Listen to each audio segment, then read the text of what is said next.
3 hours before sunrise, 20 miles off the coast of Morocco, a fishing boat drops a wall of netting over a mile long into the black water. Somewhere inside the circle it forms, there's a school of sardines the crew has been tracking for hours. When the bottom of that net gets drawn closed, the sea inside starts to boil with thrashing silver. 1 million sardines in a single set. For this crew, that's a decent night.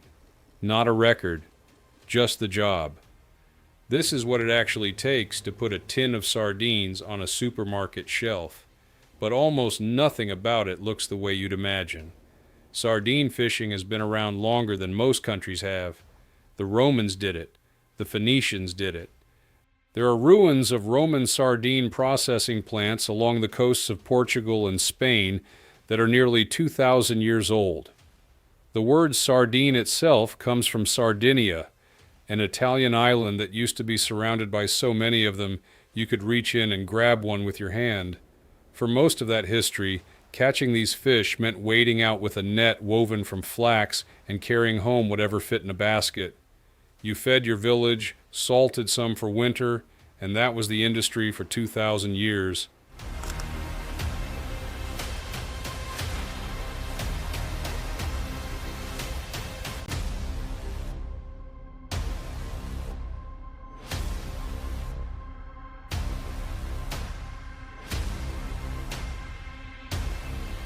What's happening out on the Atlantic right now, under the lights, is something completely different. The boats are bigger, the nets are bigger, and a single vessel crewed by 5 or 6 guys can pull more sardines out of the ocean in one night than an entire medieval port used to pull in a season. So how does one boat catch 1 million fish? To answer that, you have to go through an actual night on board. The boat is called a purse seiner, 60, maybe 70 feet long. Crew of 5 to 7, usually some mix of family and guys who've been working together for 20 years. The skipper is at the wheel, and he's the most important person on the boat because the entire operation depends on his ability to read water. You leave port in the late afternoon. By the time the sun is going down, you're already 3 hours out at sea, heading to a patch of ocean the skipper has a feeling about. And that feeling matters because finding the fish is the hardest part of the whole job. Sardines don't sit still. They're pelagic, which means they live in the open water column and they move constantly. A school that was here yesterday might be 50 miles away by tonight. The ocean is enormous, and the fish are small. Without the right technology, you could steam for a week and come home empty. So the modern sardine boat is really a floating search operation. There's sonar scanning in every direction. There's an echo sounder pinging straight down, showing a live cross-section of the water column on a screen on the bridge. There's GPS, radar, and a skipper who has been reading these screens since he was a teenager. Some fleets work with spotter helicopters that radio coordinates back to the boat. Others watch for seabirds circling or dolphins feeding because birds and dolphins eat sardines too, and wherever they're working, the fish are close. Now picture the skipper, hours into the trip, staring at a gray and green screen with nothing on it. Minute after minute of empty water, and then somewhere around midnight, a shape. A dense moving blob at the right depth. He calls the crew up and everyone moves at once. The lights come on.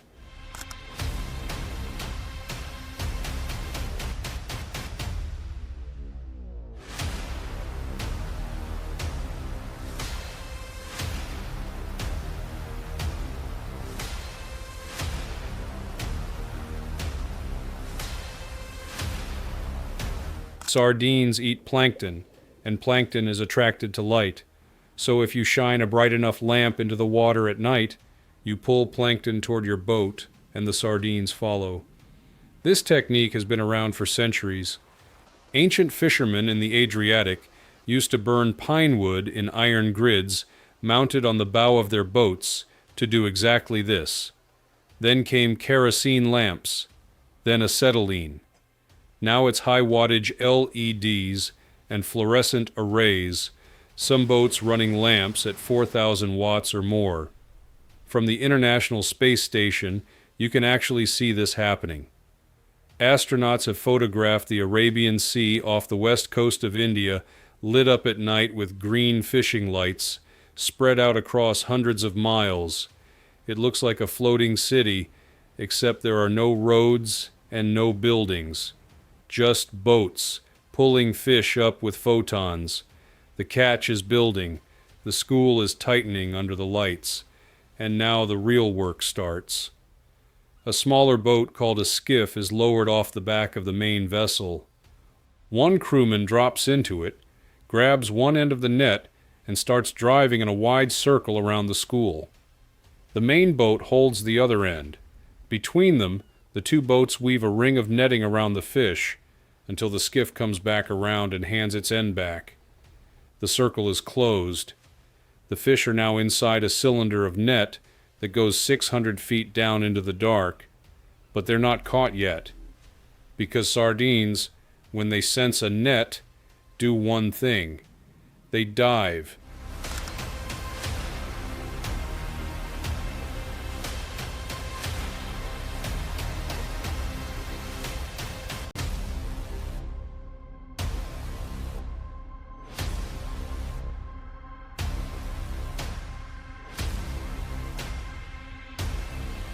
So the next move is what gives purse signing its name.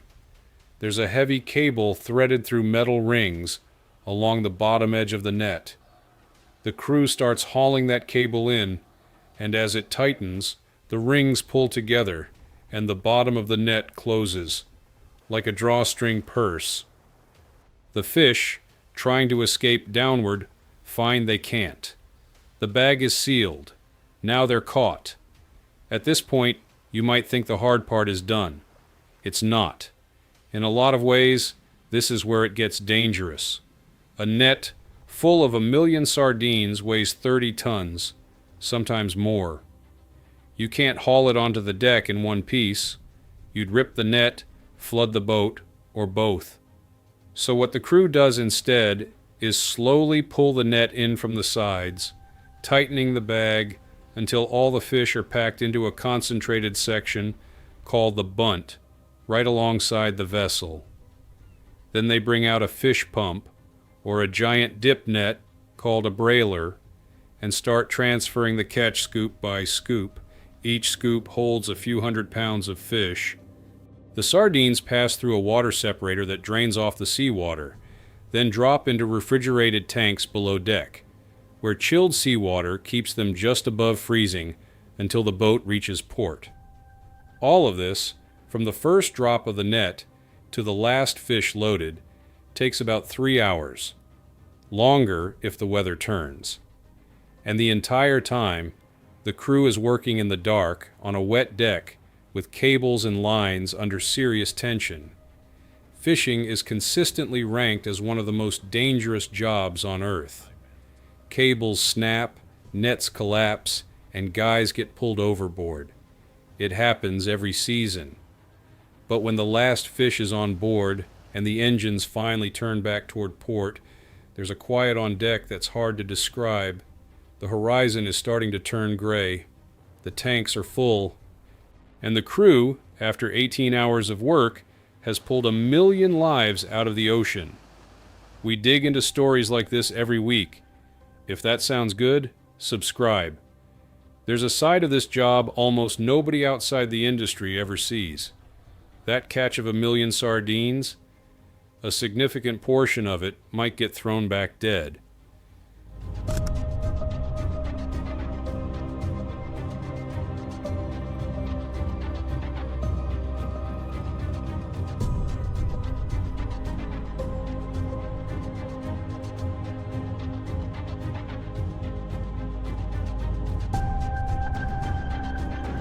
Researchers studying Portuguese sardine fleets found something shocking. In certain fishing grounds, up to 76% of the sardines caught in a given set were being discarded, not because they were the wrong species, because they were the wrong size, or because there was no buyer for them that day, or because the boat had already hit its quota and the rest of the fish legally couldn't come to shore. So they got slipped back into the water, and most didn't survive. This is the ugly math of industrial fishing. You're scooping up entire schools with surgical precision, but the decision about what to keep happens on a spreadsheet, not in the water. A fish that dies in the net but doesn't make it to a tin is pure waste. The other thing outsiders miss is how hard this job has become. The Southern European sardine stock dropped by 71% between 2007 and 2015. 71% in less than a decade.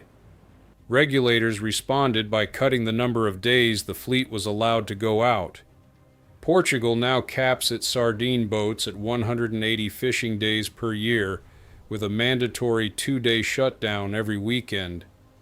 Vessels that used to fish year-round now sit at the dock for half the calendar. So the job is still brutally physical, still happens in the middle of the night, still involves miles of net and tons of fish. But the window to actually do it keeps shrinking, and the fish keep getting harder to find. And every few sets, something goes wrong. The net snags on the bottom. A school you've been tracking disappears the second before you drop. Or, worst case, a storm blows in while the net is already in the water, and you're stuck with two bad options. Haul in a net full of fish during 40-knot winds, or cut it loose and watch 6 months of investment sink to the bottom of the ocean.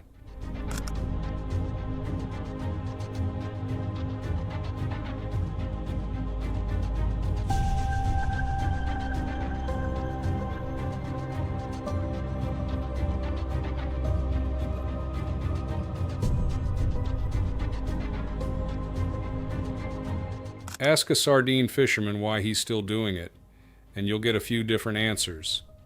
Some of them are third or fourth generation. Their grandfather fished. Their father fished. They grew up on these boats as kids. Walking away would mean walking away from the only life their family has ever known. Others love being at sea. There's a specific thing that happens when the shore disappears behind you and all you can see in any direction is water. Fishermen talk about it like a drug. The world and its problems can't follow you out there. You've got the boat, the crew, the ocean, and the job. Nothing else exists for 18 hours. And then there's the money, which on a good night is real. Captains running their own vessels can make strong incomes in a good season. Deckhands earn less, but still more than they could make doing almost anything else in a coastal town, where half the local economy is tied to the fishery. When the quota is open and the fish are running, this is one of the best-paying working-class jobs a guy without a college degree can get. The catch, and everybody on the boat knows it, is that it probably won't last at this scale. Not forever. People don't usually think about this when they pick up a can of sardines at the grocery store, but sardines are one of the most important food sources on the planet. Morocco alone lands around 700,000 tons of them per year. Europe lands another 100,000 on top of that. Some get canned for human consumption. Most are ground into fish meal that feeds farmed salmon, chickens, and pigs. Their oil ends up in supplements. What's left goes into pet food and fertilizer. The sardine industry is quietly one of the biggest protein pipelines on Earth, and most people have no idea. The reason it works at that scale is the technology we just walked through.